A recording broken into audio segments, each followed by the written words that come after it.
2 দশকেরও বেশি সময় ধরে সিরিয়ার মসনদে জেঁকে বসা স্বৈরশাসক প্রেসিডেন্ট বাশার আল আসাদ নেতৃত্বাধীন সরকার পতনের পর যুদ্ধবিধ্বস্ত এই দেশটি কোন পথে এগোবে তা নিয়ে উদ্বেগ তৈরি হয়েছে। সিরিয়া জুড়ে লাখো জনতার উল্লাস দেখা গেলেও এরপর কি হবে সেটাই এখন বড় এক প্রশ্ন হয়ে দেখা দিয়েছে। প্রেসিডেন্ট বাশার আল আসাদের শাসনের অবসানে ওই অঞ্চলে ক্ষমতার ভারসাম্য পুনরুজ্জীবিত হবে কিনা তা নিয়ে প্রশ্ন রয়েছে। সিরিয়ার বিশাল এলাকা জুড়ে এক সময় নিজেদের নিয়ন্ত্রণ প্রতিষ্ঠা করেছিল মধ্যপ্রাচ্যভিত্তিক ইসলামপন্থী সশস্ত্র গোষ্ঠী ইসলামিক স্টেট আইএস। ফলে আসাদের পতনের পর দেশটিতে আবারও এই গোষ্ঠীর মাথা চাড়া দিয়ে ওঠার শঙ্কা তৈরি হয়েছে।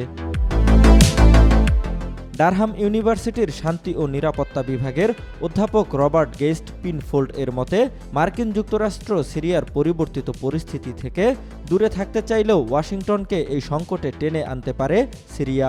প্রেসিডেন্ট বাশার আল আসাদ নেতৃত্বাধীন সরকারের উৎখাত আন্দোলনে নেতৃত্ব দেওয়া সিরিয়ার ইসলামপন্থী সশস্ত্র গোষ্ঠী হায়াত তাহরির আল শাম এইচটিএসকে সন্ত্রাসী সংগঠনের তালিকাভুক্ত করেছে যুক্তরাষ্ট্র।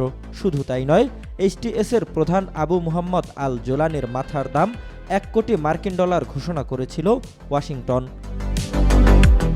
আরব সোশ্যালিস্ট বাথ পার্টি 1963 সালে গণ অভ্যুত্থানের মাধ্যমে সিরিয়ার রাষ্ট্রীয় ক্ষমতায় আসে। দীর্ঘ 61 বছরের এই পরিক্রমায় রাজনৈতিক দল গঠনের সংস্কৃতি ও গণতান্ত্রিক চর্চা থেকে দূরে রয়েছে সিরিয়ার জনগণ।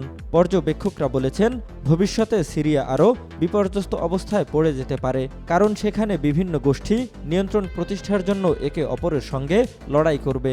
ফলে সিরিয়ার এসব বিদ্রোহী গোষ্ঠীগুলো নিজেদের মধ্যে সংঘাতে জড়িয়ে দেশকে আবারও অস্থিতিশীল করে তুলবে কিনা সে প্রশ্ন থেকেই যায়।